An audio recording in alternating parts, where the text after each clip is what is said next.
युवा रहेगा बेरोजगार तो फिर कुछ ना कुछ तो करेगा ही रोजगार के लिए। अब देखिए ये हरिपुर धंधा का ये वीडियो जो है वो सामने आया है। बड़ा चौंकाने वाला वीडियो है कि युवक पहले बाहर में जॉब करता था, जॉब करते करते उन्होंने बंदूक बनाना सीखा, पिस्टल बनाना सीखा, हथियार बनाना सीखा। उसके बाद वह आकर अपने ही गांव में, अपने ही घर के पिछवाड़े में जो है मिनी गन फैक्ट्री खोल दिया। जो आपको तस्वीर और वीडियो दिख रहा है, कलकत्ता मतलब बंगाल पुलिस और साथ साथ बिहार के एसटीएफ की पुलिस और भी कई वरीय पदाधिकारियों के नेतृत्व में जब उनके घर पर छापेमारी हुई, क्योंकि बताया गया कि यहीं से पिस्टल का सप्लाई कहीं और हुआ, 10-10 पिस्टल की लोग खपाने के कहीं और गए। जब उसको पकड़ा गया तो उसके बाद उन्होंने बताया कि धमधा विधानसभा पूर्णिया जिला में एक हरिपुर गांव है और उस गांव में ही तहखाने में जो है, यानी कि आप ध्यान से इस वीडियो को देखिएगा, ऊपर से घर है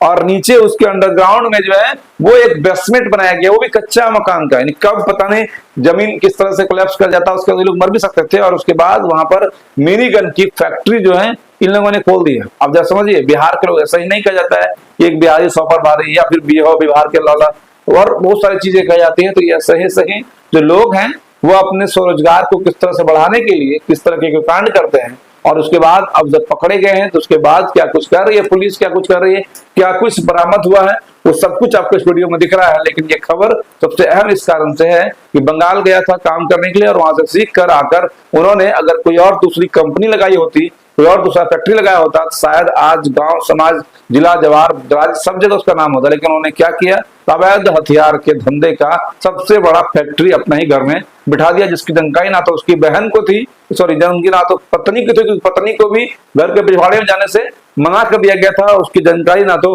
गांव वाले की थी। लेकिन उसके बावजूद भी कलकत्ता पुलिस को यह सूचना मिली और उसके बाद छापेमारी हुआ। छापेमारी जब हुआ तो उसके बाद जब तहखाने से अलग अलग बंदूकें पिस्टल्स निकलने लगे तो उसके बाद गांव वाले के होश उड़ गए कि गांव में ऐसा लड़का इतना बड़ा कांड कर सकता है, ये किसी ने सोचा तक नहीं था। बाकी आपको क्या कुछ लगता है, अगर आप बाहर जा रहे हैं और बाहर से अगर आप स्किल सीख के आ रहे हैं तो ऐसे स्किल ना सीखे जिस कारण से आपको या आपके परिवार को आगे मुश्किलों का सामना करना पड़े। अगर आप कोई स्किल सीख के आ रहे हैं तो उसका पॉजिटिव इस्तेमाल करिए और बाहर से आकर घर में एक ऐसा कुछ करिए जिससे कि लोग आपको शाबाशी दे, ना कि आज आपके तरह अब आपका इनका पूरा परिवार जो है वो जेल के सलाखों के पीछे रहेगा और उसके बाद ये जो फैक्ट्रियां हैं वो खत्म होगी। अगर आपके भी क्षेत्र में कहीं ऐसे कुछ भी घटनाएं हो रही है जो आपको